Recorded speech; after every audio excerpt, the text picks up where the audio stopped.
we bring you the latest updates from the Pna Newsroom. President Ferdinand Marcos pledged to support the programs and projects of Ormoc City Leyte as it celebrated today its 75th Charter Day celebration. In his keynote speech, Marcos showed appreciation for Ormoc City for being the first locality in Eastern Visayas and the 15th in the country to become a city.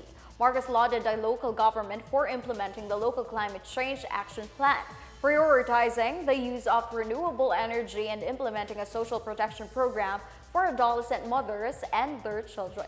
The president urged the local government to ramp up its Pinas Lakas vaccination campaign against COVID-19 and to improve the quality of education in the city. These accomplishments you have championed continue to speak of your excellence in service and in governance. With this, I once again will repeat this administration's commitment to support those programs and projects for the betterment of your locality and for our country. The Department of Foreign Affairs continues to monitor the situation of Filipinos in Ukraine following Russia's declaration of martial law in several regions. The DFA said the Philippine Embassy in Warsaw, Poland, is contacting Filipino nationals who have remained in Ukraine to monitor their condition and circumstances. The Honorary Consulate General's office in Kyiv also remains operational and regularly updates the embassy in Warsaw. The DFA said that there are 25 Filipinos that are residing in Kyiv and none from the regions under the martial law. The DFA has assisted more than 450 Filipinos from Ukraine, with about 400 repatriated to the Philippines. On Wednesday, Russian President Vladimir Putin declared martial law on 4 partially occupied regions in Ukraine that Moscow claims to have annexed. The 4 regions, Donetsk, Luhansk, Kherson, and Zaporizhia, were placed by Putin under martial law as if they were Russian territories. This came as Ukrainian forces continue to advance into territories held by Russia. The municipality of Aton in Iloilo province was placed under a state of calamity due to the spread of African swine fever. As of October 19, 10 out of 37 towns have been infested with the disease, according to their local government.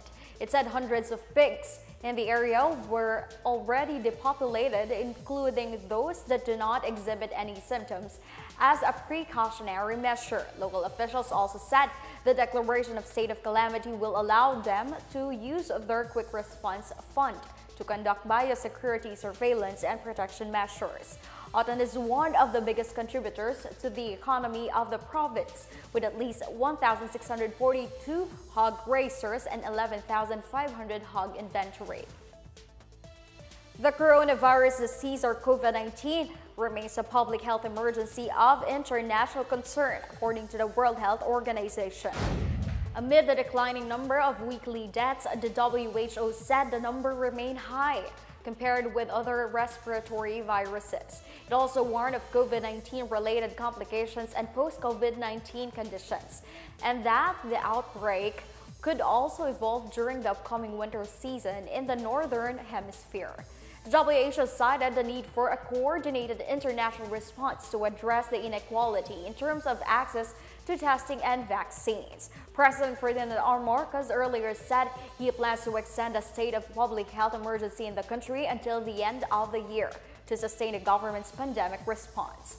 Meanwhile, former medical advisor of the defunct National Task Force Against COVID-19 assures that the current COVID-19 vaccines being administered can also protect the population against the adverse effect of the Omicron XBB and XBC variants. Importante pa rin na magpabakuna tayo kasi ang findings naman ay lahat naman nitong mga variants na to ay still naapektuhan pa rin ng effect ng bakuna.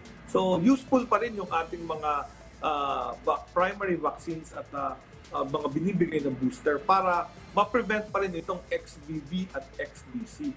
So may gamit pa rin siya, although nagkakaroon nga ng escape.